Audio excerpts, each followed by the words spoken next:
Good morning, good evening, good afternoon, lovely people, depending on where you're watching us from in this beautiful world. I am so excited that I thought I just kicked you out. It's so bizarre. I switched off the background. Oh, technical difficulties. It is one of those mornings. I'm so happy that I have you here. Today, I want to introduce you to a really special guest because Michelle and I had quite a few conversations already behind the scenes. And then I've spoken with you, Michelle, about a really beautiful project that you've been running for quite some time.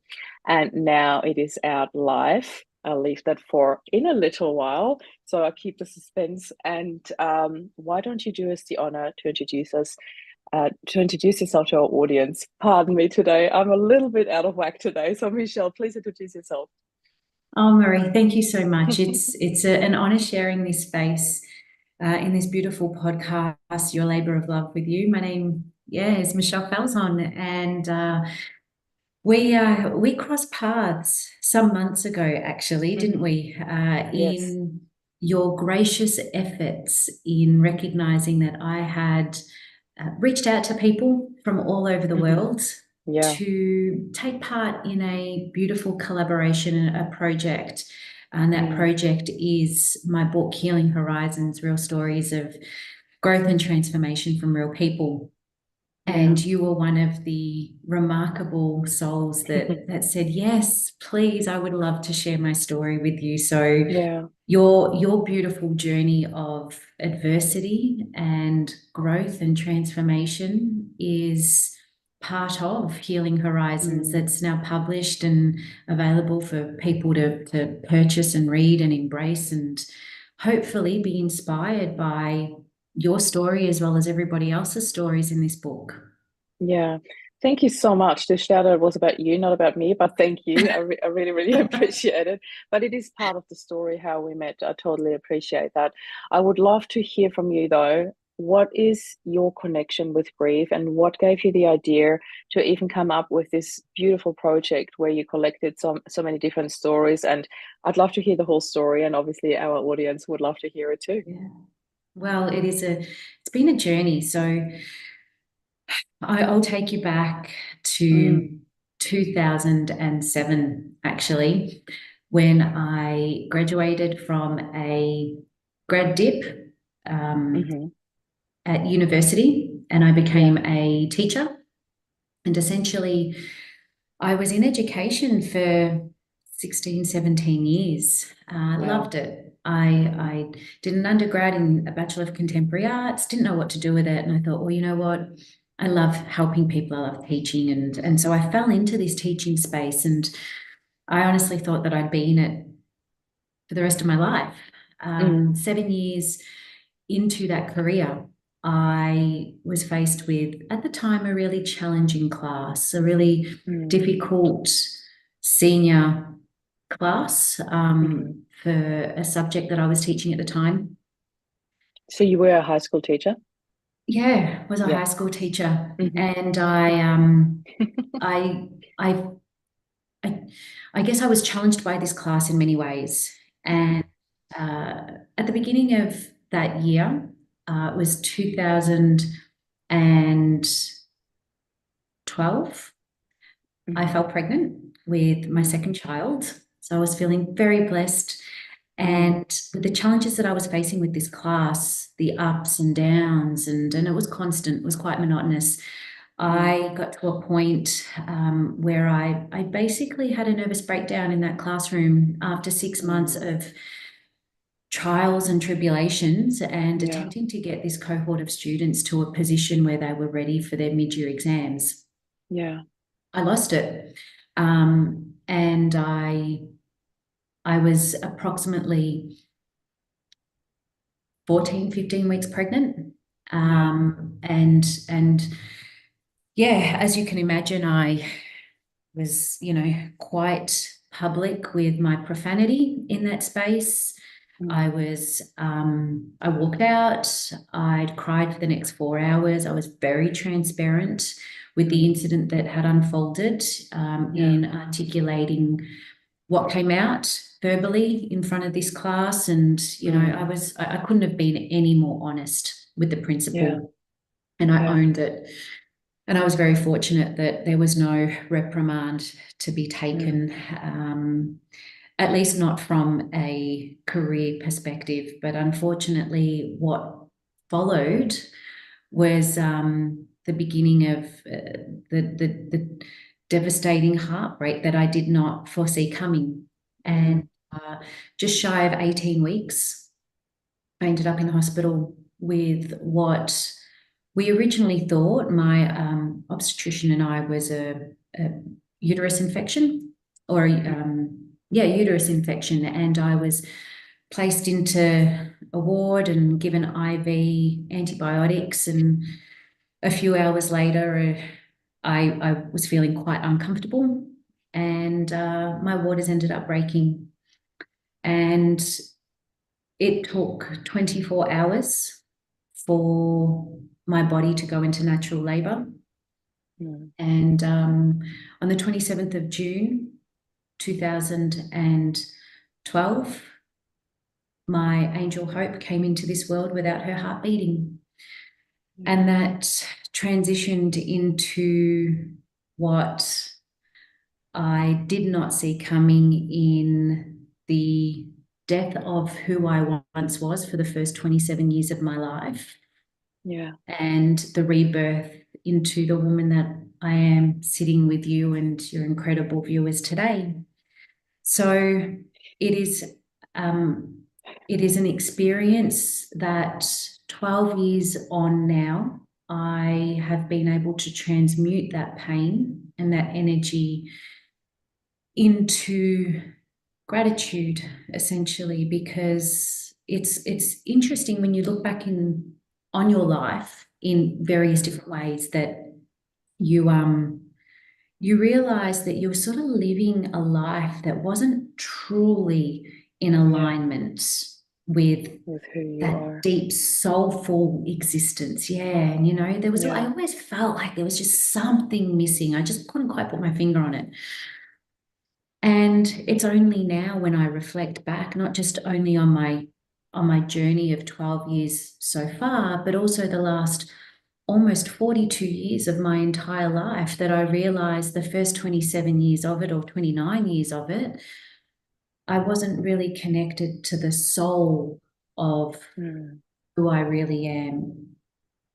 And now I feel like I'm living with so much purpose. And if it wasn't for Angel choosing me to be her mother and to have in this world, then you and I wouldn't be here today, and Healing Horizons wouldn't exist. And what I do as a positive psychology coach, I'm now an integrative positive psychology practitioner. I'm on my path, and I have my baby girl to thank for that. First of all, Michelle, thank you so much for sharing your story so openly and in such a raw manner. I really, really love how true to yourself, how true to your core you are, and how openly you share this, because it's just really a quite remarkable story. And for me, the most beautiful part, even though it is very bittersweet, is that her birthday was your rebirthday. You know, there's this whole crossroad that happens on a soul level that is so remarkable. And I love how you worded it, that she chose you as her mother, and how it all unfolded and what you have done with it is just awe-inspiring. I just want to say that straight from my heart. It is incredible. I love that we are sitting here together, and you know, we would both not be sitting here if we hadn't gone through intense loss. So for you to share this story here, I think it will help so many people maybe start sharing this, maybe start talking about it, and then start healing throughout the process, because I feel that through storytelling there is so much healing that takes place, and that is the most beautiful part in all of this, you know. So thank you for that. You're welcome.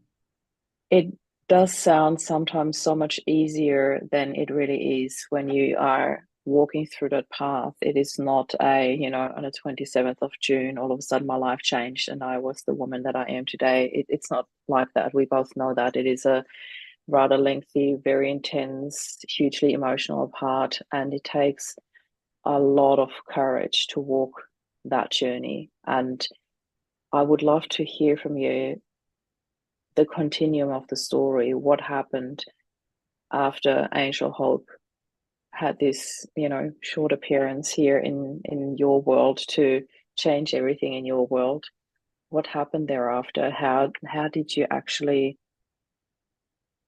get through this? I want to say it straightforward. How did you get through this? There was a time, Marie, for a substantial amount of time where I didn't think I could. My first daughter was a year and a half.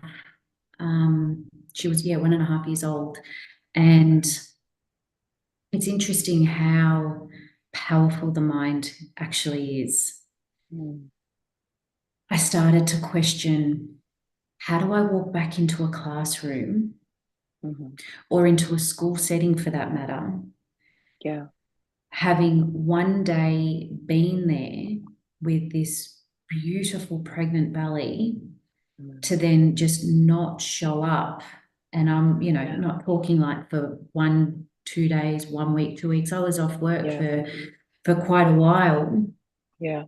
only to then walk back into a school setting with numerous teenagers having to try and explain what had Mm. happened. So that was Yeah. one component where I was Of just course. trying to compartmentalize. I I was very fortunate for my entire life, and I still am, where I've had a beautiful, privileged life. I grew up, I was raised with incredible parents, um, nurtured in every beautiful, positive way you can imagine. Mm. So I don't hold on to any significant childhood trauma per se. Mm. Um, so I've always been blessed to have healthy mentality. And so when I Yeah. was faced with this journey that I now knew I had to walk, I struggled with my mental health immensely, Yeah. and my body image suffered from it. I had nobody to blame. Well, the blame game started with, how dare these kids, right? I wanted to ask you about how you dealt with that, Yeah. because there must naturally, we are human beings, that we're not, yeah, there must be some sort of blame game in your mind. Do you want to Oh, share about this or? yeah. Look, and it's part of the story, Marie. There's nothing but authenticity and truth that comes for it, because this is Yeah. how it all unfolded. And I'm not going to Yeah. pretend to be this prophet or saint who just, like you said, miraculously came out, in a Yeah. golden light. It was far, far, far from it. I had Yeah. enormous hatred for these young people because they were the Mm. first people that I blamed. And Yeah. and then I moved past that and I realized, no, they're not to blame. And then Mm. I turned my hatred to God. And I remember sitting in my lounge room in an armchair, and our family priest came over to offer his condolences and to arrange Angel's service. Mm-hmm. And I remember sitting down and I was crying just so heavily. Yeah. And Father turned around and he said, I understand your tears, but why is it? What are you feeling right now? Talk to me. And I was so scared to talk to him. And I said, Mm. I am so angry. And he said, who are you angry with? And the tears got heavier and heavier because I was more scared. Yeah. And it just came out. And I said, I'm so angry with God. And then that was it, the floodgates had opened. How Yeah. dare he do this to me? I'm a good person. We're a good family. How could he? Why my child? She didn't do anything wrong, blah, blah, blah, blah, blah. And he just let me have it all out. And I'll never forget these words, Marie. And still to this day, I get get jittery repeating it. But he says to me, one day, Michelle, you will come to realize that when your hate dissipates and your love is reignited, he did not take your baby girl from you. He brought her home. And those I'm having goosebumps. words Oh my will God. stay with me for the rest of my life. Yeah. And that was a pivotal turning point, albeit it was days after I had walked out of the hospital carrying nothing but a pastel yellow painted handcrafted wooden box. It was just that was a pivotal moment. I knew that was a moment I would carry with me for the rest of my life. I wasn't ready to accept it, but it was my first point of acknowledgement. Yeah. And you know, I suppose it was not just acknowledgement of not coming home with my child, rather it was about starting to acknowledge me again. So I'd gone through this process of different pathways of hating people. And when I ran out of hate for the external world, I turned that hate towards myself. And, I was showering with my eyes closed. I didn't want to see my reflection in any kind of mirror or window. It became really debilitating. I just wanted the earth to eat me up. I didn't want to exist anymore. Yeah. And that along came with other, really hard sort of mental health challenges to deal with. So I began to acknowledge that again with time. I knew I couldn't live my life with my physical eyes shut everywhere I went. Yeah. And I needed to do something so I could get back to work. So my therapy became a simple process of seeing myself. And this journey was so hard. It was so hard. And, if we had all the time in the world, I would give so much detail to it. But for the purpose of time, it started from looking at myself and just acknowledging the physical entity of me in this body is real. So I had to accept that. And then it went from holding that gaze to saying hello, to then giving a gentle smile, to then starting to have a conversation. How are you? I'm good. And to any normal, sane individual, that sounds quite abnormal. But it was really a process. No. As I said before, the old me died. And then all of a sudden there's this new me. It's like, who is this person? It was almost like waking up with amnesia and not knowing anything about this body. It was really, really interesting. Yeah. There was not a day that went by, Marie, when I returned to work and I was still fighting these demons that I hid quite well when I look back at it from the rest of the world. That I didn't want to drive my car into a tree on the side of the freeway every day. Just acknowledging that the taunting from this one big tree was so easy to take on, and that the demons that I was fighting were so strong. I now realize that any of us are stronger than any demons we face. And that's the truth of our life, our existence. And I think that's the pertinent message that I want to get across to people. We all carry a cross, some of us more than others, but we are always so much more stronger than the battles that we are fighting, than the demons that we are facing. We've got a reason for living and a purpose. We just need to be given the opportunity to acknowledge that.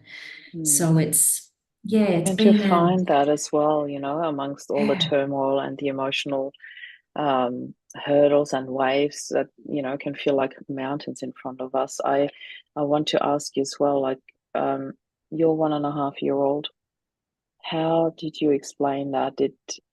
Did she, it's a girl, isn't it? Yeah.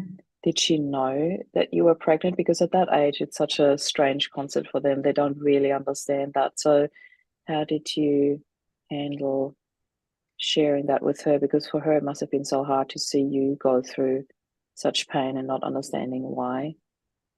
It's a great question. And the truth of it all is I have very little recollection of how Georgia processed that information.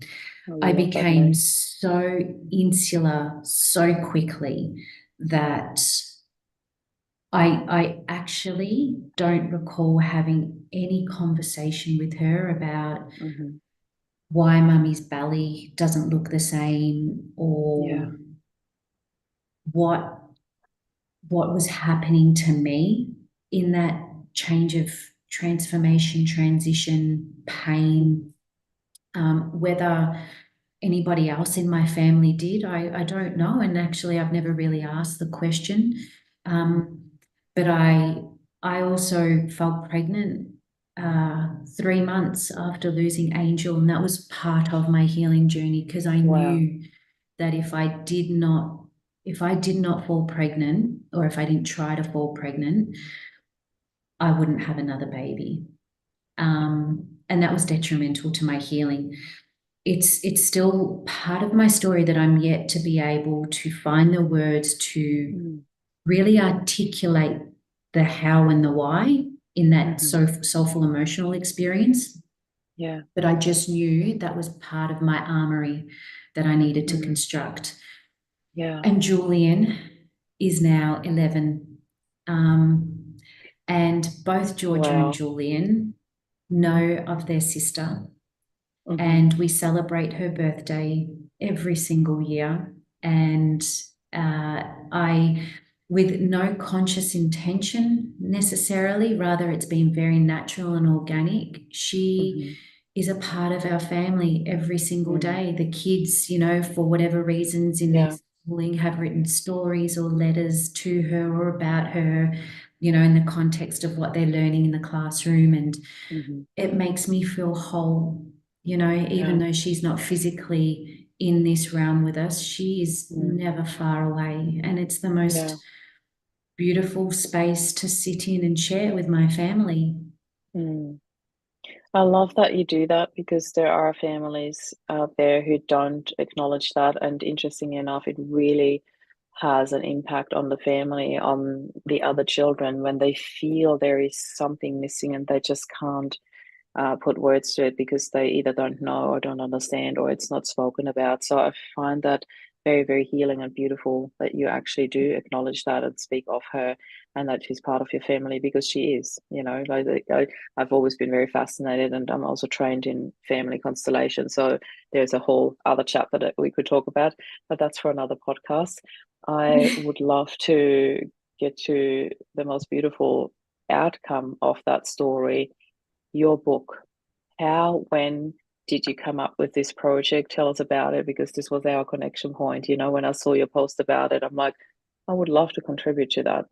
And I have to admit, and I'm not saying that to blow my own trumpet. I'm saying that to blow yours. Because I've been asked a few times to contribute to collaboration projects, and very often it just didn't feel right. And you didn't even ask me. I just saw your post and I knew I had to be part of this. So I reached out to you and I really love everything about it. But can you share how you actually came up with that? Where did it all originate? And yeah, tell us the story about Healing Horizons.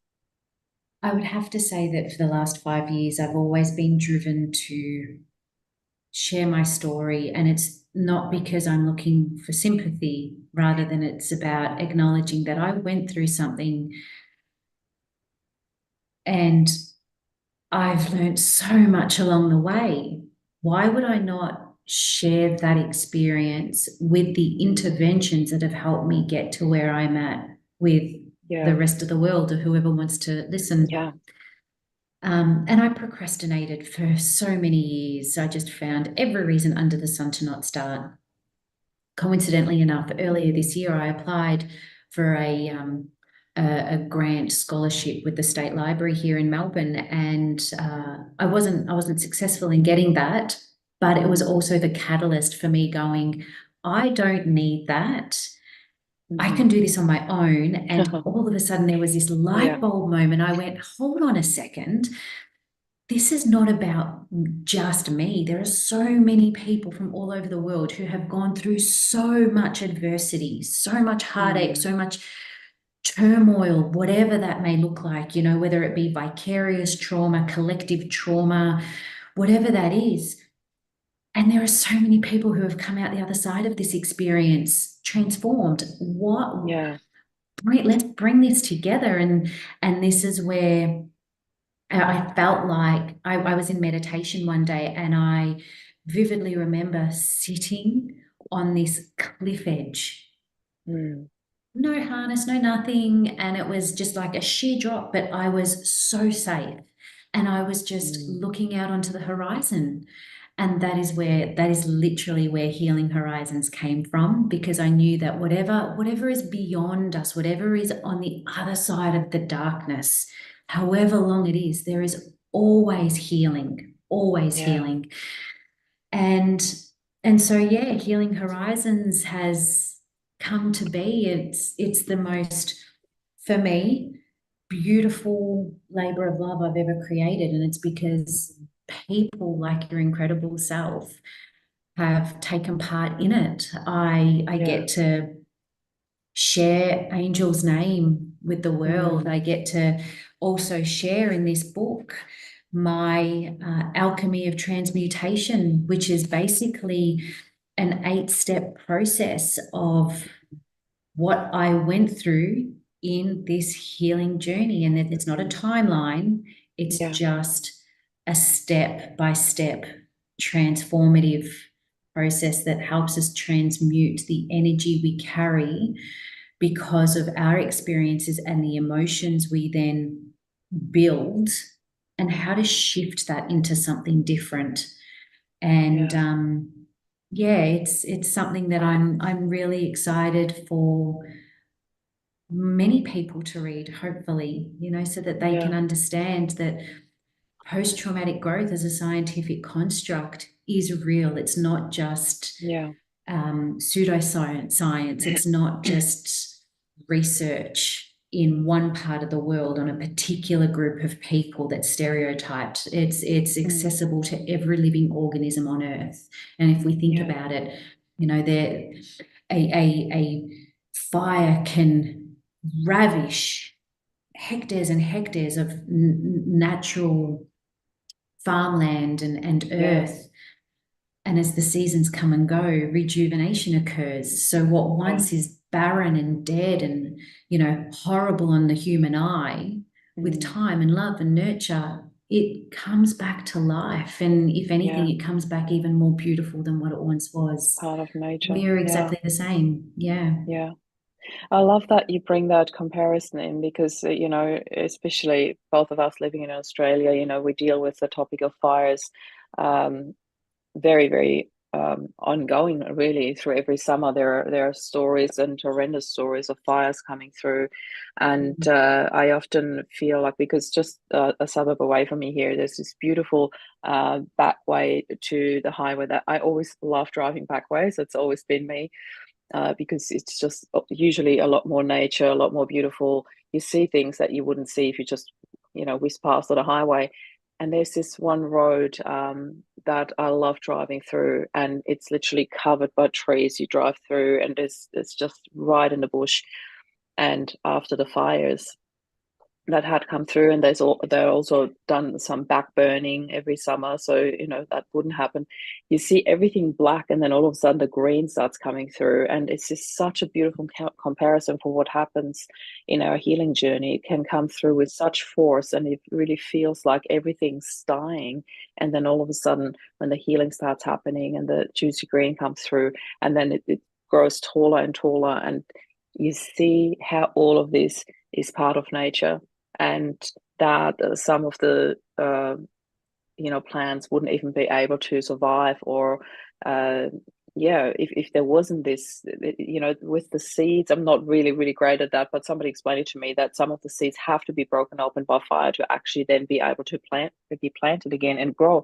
So I was fascinated by that when I first came to Australia, to learn that it's all part of nature and that it has to happen for further growth. And that is just incredible when you think about the topic that we're Yeah. dealing with here. And you and I spoke a little bit before we came live. And the one thing I want to bring into this conversation here, in front of the audience as well, is that we shared that there comes a part in our healing journey where we have grown to a certain level, I want to say, where you can actually embrace these new layers coming up, because part of the human experience, we're never really done with healing, because I feel otherwise we wouldn't be here anymore. There's always new layers, there's always new things to learn. If we're done with healing and learning, I believe this is when our human experience ends, really, and that's when we transition back and go home, as you so beautifully, as your father so beautifully said. And I love being at that stage where I can really embrace when something new is coming up. But at my level, I'm so for me, I shared beforehand, there's this new level coming up for me now, where it goes into generational healing, which I find extremely intense and very beautiful and very important for future generations to come, in particular for my two sons. And I can only really encourage everybody listening right now that when you find value in this, to please share that with other people who might have gone through similar experiences like Michelle's. And to get the book Healing Horizons, maybe you want to purchase it as a Christmas present for somebody, because that's coming up very quickly. I don't want to talk about that yet. I'm breathing through it. No, I still have time. But I think, your book, Michelle, is such a beautiful gift and would be such a perfect Christmas present for somebody who has been going through or is going through something really tremendous, that they might need a little bit of support. And first and foremost, the understanding that you're never alone in this, because that to me was the biggest thing. In the moment, you often feel, I'm the only one this happened to, although your brain knows it's not true, but your heart really feels like that. And I think that's where a book like yours comes in, like a really, really beautiful reminder that you're never alone on this path. And that's Michelle. exactly right. At the end of the day, there is this, that we feel so alone in our adversities, and we're not, even if it is a singular journey, like losing a child, a husband, anything to do with that sense of loss. But at the end of the day, the isolation that we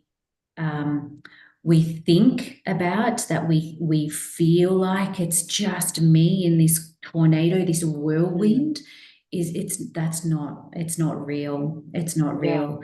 And interestingly, to highlight what you were saying, the book also talks about different types of trauma from a scientific perspective, talks about growth scientifically. So there are components that will help enhance people's knowledge, as well as them feel connected to people in the world as well.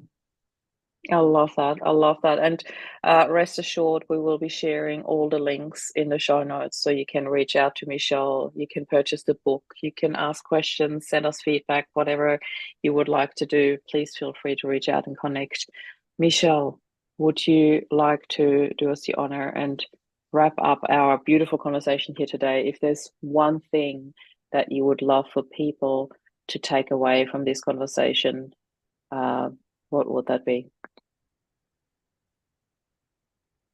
Love is powerful. I think it's the most powerful thing on earth, to love oneself, to love one another. And if there is one thing that you can do today, it is express that love. And it doesn't matter if it's to yourself and how you choose to do that, or whether it be to reach out and tell somebody that you haven't told you love them, but you can feel it. Make it special. Just let's I think really emphasize how powerful love is, because it is the primary connector to humanity and everything that we do that is fruitful and kind and compassionate and empathetic. So that is my takeaway message for people. Go away and love yourself and love one another. I love it. I love it. So much love in the air. thank you so much for listening. Michelle, thank you so much for being here and for being so raw, open, and honest and sharing your story. I feel there's so much healing that can happen through storytelling, through holding space for one another when we do so. And I can't thank you enough for doing that for us today. So, Thank you, everybody, Marie. thank you. If you find something in here, please share the podcast. And of course, feel free to subscribe for our weekly episodes of Unsilence Grief. This is Michelle and Marie signing off.